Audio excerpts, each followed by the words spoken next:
Hi all, welcome to this special edition of Data Minds Podcast from Data Science Conference here in Belgrade. This podcast shooting is done in cooperation with Waterdrop, who is helping us promote the podcast and are supporting us on the conference. And with me today I have Thomas. Thomas, welcome. Thank you so much for having me. When have you arrived in Belgrade? Today actually. I arrived here, yes, and a little side story.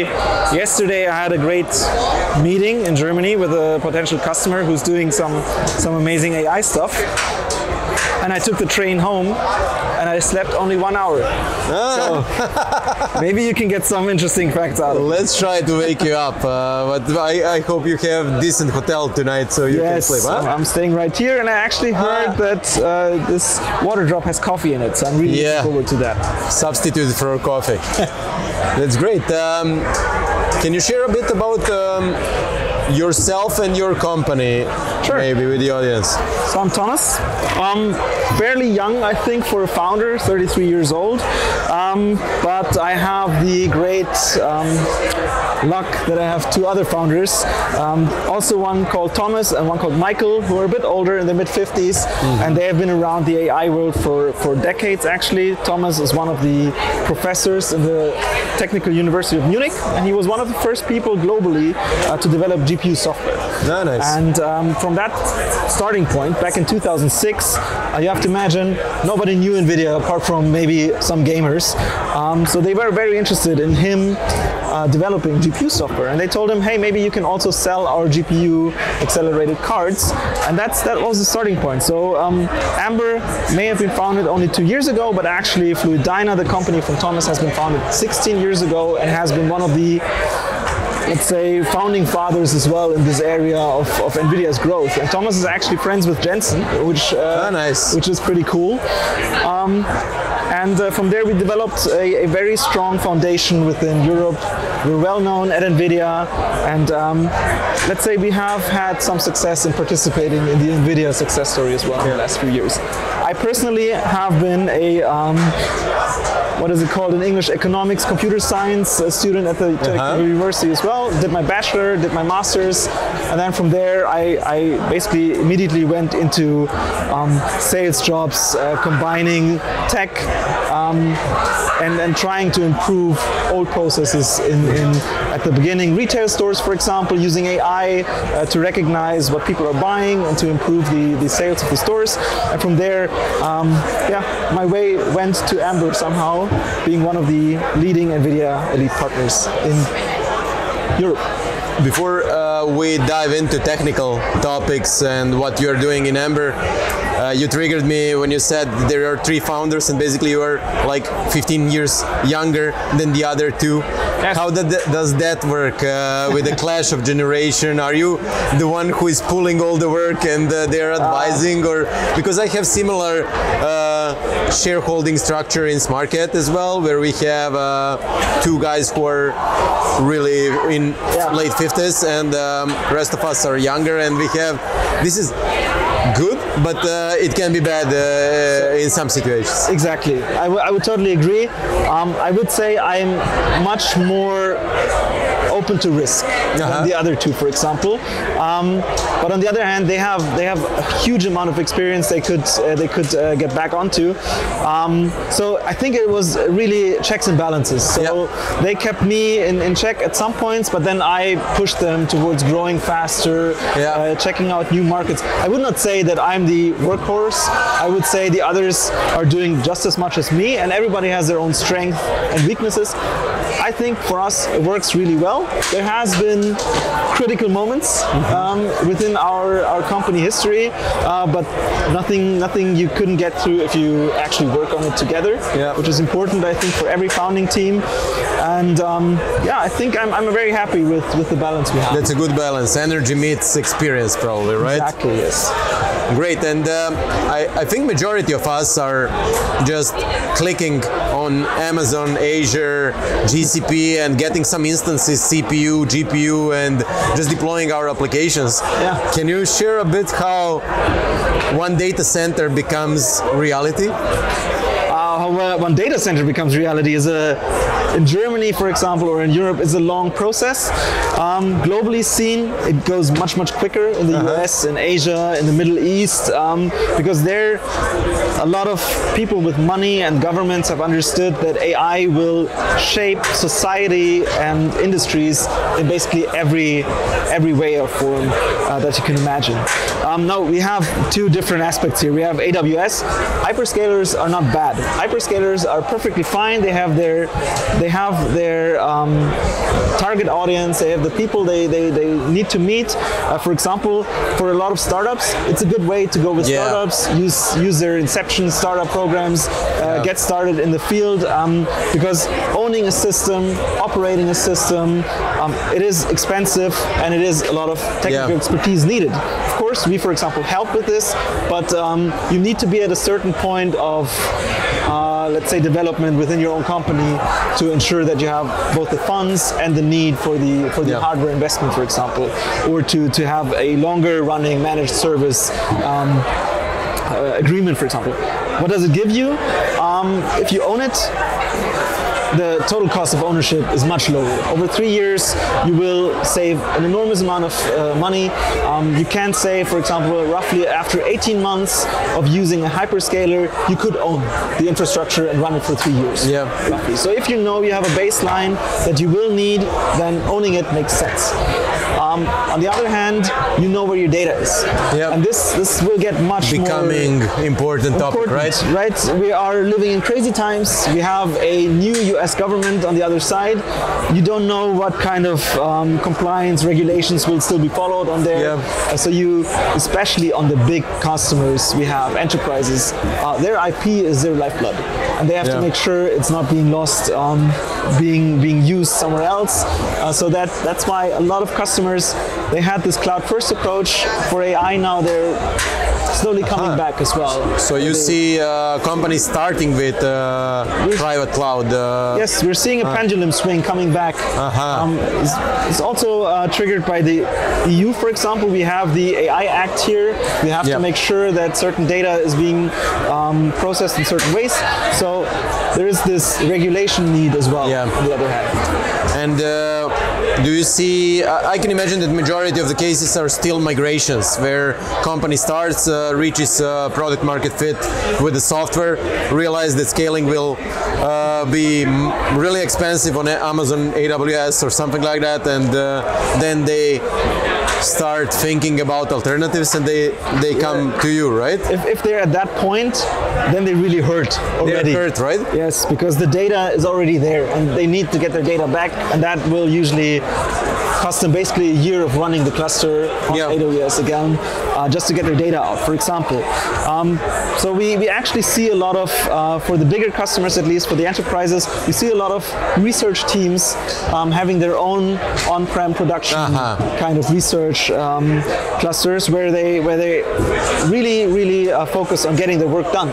This is important, because if you give a researcher a system and you tell him you now need to make sure this system is being used all the time, and he will not think about is this use case worth getting some credits in AWS. He's thinking about building new use cases. He's thinking about developing something to make sure he gets more systems in the future as well. So you give your researchers a whole different mindset. Instead of trying to save costs by not running every POC, you basically move them towards running as much as possible. And that is what a lot of customers really actually need as well. They need to get away from we're worried about will this give us a return of investment. Sometimes you will find this return of investment only after you're actually running the project. We see a lot. We see also a lot of hybrid approaches where you have a portion of workloads on hyperscalers and portion of workload on premise. What we like to say is own the base and then burst in the cloud. So if you know you have a baseline that you always need to fulfill, that is something you should own. For many different reasons. It is, of course, the cost aspect, it's the data regulation aspect, but what I always think is important as well is where does the power come from to run your systems, right? We all have these climate protection goals in our big customers, but if you give it away into the cloud, then I don't care where the energy is coming from. It can be from coal, it can be from nuclear, whatever. If you want to make sure that your power is green, is renewable, for example, then you need to kind of know where the data center is and how it's being run as well. For example, if I need a data center in SmartCat and I call you, how does this project start? You mentioned green, you mentioned calculating probably emission, calculating consumption power of energy, then doing some probably sizing of the disks and network and everything. How does that go? Can you explain a bit in details? You would call me and then we would talk about what you actually want to do and what you're doing right now already. So a lot of our customers, they have some use case ongoing at the moment, for example, right? And then we help them with the sizing. We tell them, all right, how many data scientists do you have? How big is the amount of data that you have? How many users do you want to reach? For example, SmartCat, right? As far as I know, you do translating work, for example. Yeah, we are building solutions for others. So usually we are not end customers, but someone else is. Yes, but then you need to, for example, know how many of their, how many people will use this solution. That will drastically change the amount of inference infrastructure you need. So that is where we would start talking about. Then we would talk about, do you have some constraints where these infrastructure things have to be? Does it have to be on site with the customer because it's protected data? Can it be somewhere in Europe because it is data protected again? Or can it be globally somewhere else? Is money the main constraint? Should we go somewhere where power is cheap? But still on the green side, for example, that is why a lot of data centers go to Norway or Iceland. It's cold and there's a lot of hydro energy.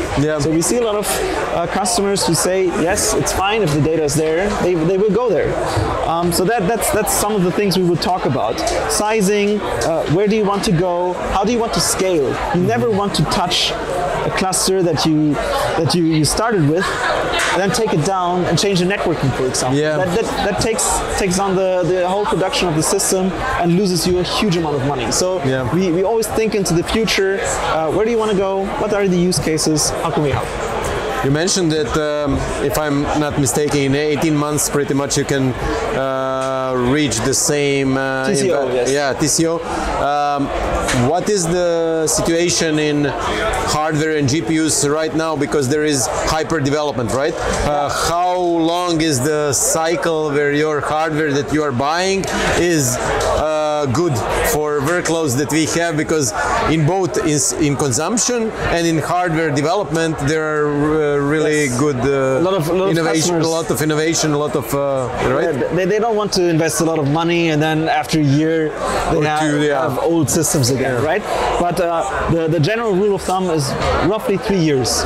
2 years. 2 to 3 years. 3 years is where the sweet spot for most customers are, and we actually help with something that's called lifecycle leasing. So you can have the cluster and you only pay a monthly fee, for example, similar to what you would do in the hyperscaler, but still it will be on-prem, it will be your cluster, and you will be on it. And after 3 years, similar to your car, you can return the cluster, get the new cluster for the same pricing, or depends on the amount of compute resources you want them. Maybe you get less systems after 3 years, but they are X times more efficient, so you would have the same amount of performance for the price. So you can you can take care of that risk if you want to. There are options to eliminate that as well. Here in Serbia we have national data center in Kragujevac, and you can pretty much buy your server and GPU and take it there, and they provide electricity and uptime and maintenance. Probably you do something similar with this leasing structure. Do you have your own data centers? Amber does not have their own data center. We work together with, for example, Equinix, Digital Realty, NTT. There's a lot of co-location players out there, and we actually help them in designing and building the data centers of the future. So everything is moving towards liquid cooling now, because the limits of physics will be reached within the next year or two. The new systems from NVIDIA, the GB200, they will already be liquid cooled. And there will be one rack with 120 kilowatts of power. It's a massive amount of power per rack. No data center is basically ready for it right now. You need to work on this early on. What we also do is we, for example, work with container solutions. So you have a shipping container, and then it is filled with servers, with racks. It has a cooling solution on top. You just need need to connect it to your network and your power, and everything. The water is internally; it does not need to go out. So there's solutions for this as well. But yes, there's a lot of co-location providers out there. You do not need to build your own data center. Yeah. Building a data center, I mean the actual building, that can take years. Yeah. Germany is well known for its regulations and laws, and we have some customers who want to build a new cluster. They want to do AI work, and they're saying building a new building takes us 3 years. Yeah. And until then, this building will not even be ready for the new technology because everything is being developed so quickly. So yes, there are other solutions that we can help with as well. You wanted to talk about geography, which is this is nice segue to that topic. If I know correctly, Germany has a law where you disassembled nuclear power plants, right? Yes. France is big on nuclear. In US, hyperscalers are talking about reusing old power plants. How do you see this electricity and geography movement against data centers? Yes, so in general, what's really interesting, if you collect all of the data centers globally and you would list them as one country using energy, it would be ranked number 16. So it is a huge amount of power being used by AI already. We all know that. But if you actually move old legacy systems, whether it be old GPUs or even much better CPU servers into GPUs, you can save a huge amount of energy. Yeah, that is a very important thing, and I personally believe AI will be necessary to tackle all of the big challenges we will face in the next 30 years, whether it be climate change, the next pandemic, whatever. So if I take a look at it globally now, energy in Germany is extremely expensive. So we need to make sure that energy is viable for our customers as well in Germany, or that our customers can use energy where it is available. For example, in Norway, Iceland, where they have lower temperature, you need less cooling, and you have a lot of hydro energy. Another thing we see globally, what is very important, and I think we will change this in the next years, the amount of investment going on in the US, in Asia, in the Middle East. It is 10 to 100 times more than what we see in Europe right now. So Europe is a bit risk averse. You see some players, France for example is very good with their government, they're pushing, they understood data, AI is important. You see some, for example in Germany, Heilbronn, you have the Schwarz group, they're investing billions. But again, these are local players doing important work. We need to see more of this. We need to see the big customers, VW, BMW, you need to see the governments. Even national strategies, right? Governments, You need, this is what the EU is made for, to work together, share data, share budgets, and then build a strategy together and a vision. Yeah, definitely. I wanted to ask you about use cases. Are you following development of software and solutions, and which solutions or which industries, or however you want to divide them, are drawing smile on your face when they come to Ember? Because you know that training and inference will be really a lot of consumption. Yes. So what's important is we don't develop any solutions ourselves. Yeah, but you are following, of course. Yes, we only help our customers in getting the resources they need.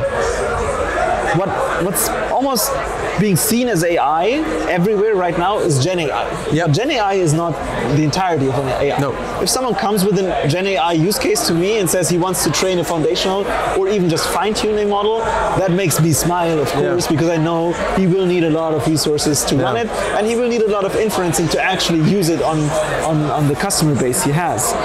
But I think there are a lot of other use cases that are just as important, if not even more important.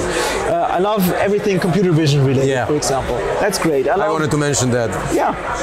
I love autonomous driving, autonomous trains. Germany has a huge problem with their trains being late nowadays, right? We used to be this very strict and this globally seen as we're on time, and our trains are on time 50% of the time. That's terrible. So AI is something that could greatly help there. And it is something that can, again, now getting back to Gen AI, it is something that can connect different nationalities. For example, it can, like the work you do, help you get across language barriers. Yeah.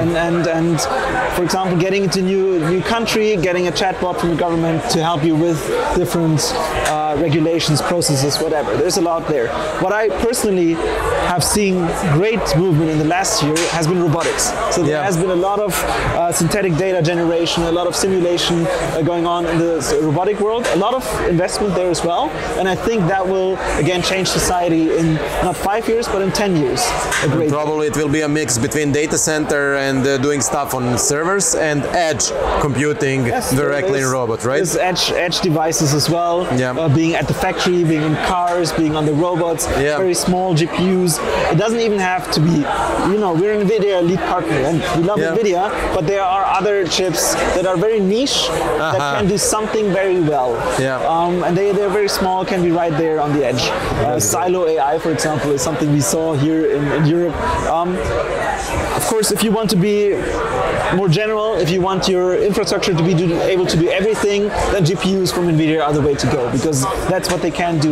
You know your infrastructure is capable of running all the different use cases. Exciting new world. It is.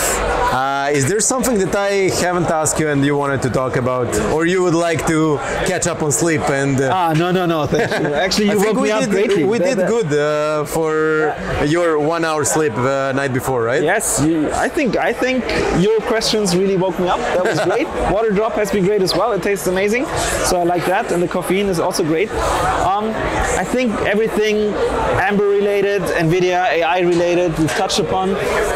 I think it's really important that we all see the world is going to change, society will change, and we can all decide in which direction. Will it be better? Will it be worse?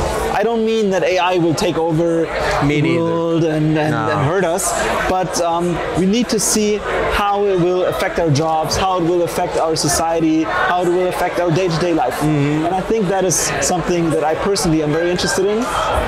I just had my first son 8 months ago, and he will, I believe, grow up in a totally different world again to what we did. And we've been growing in the digital world, but the next 30 years will be very interesting. Definitely. I think it's important to change and shape the future as well.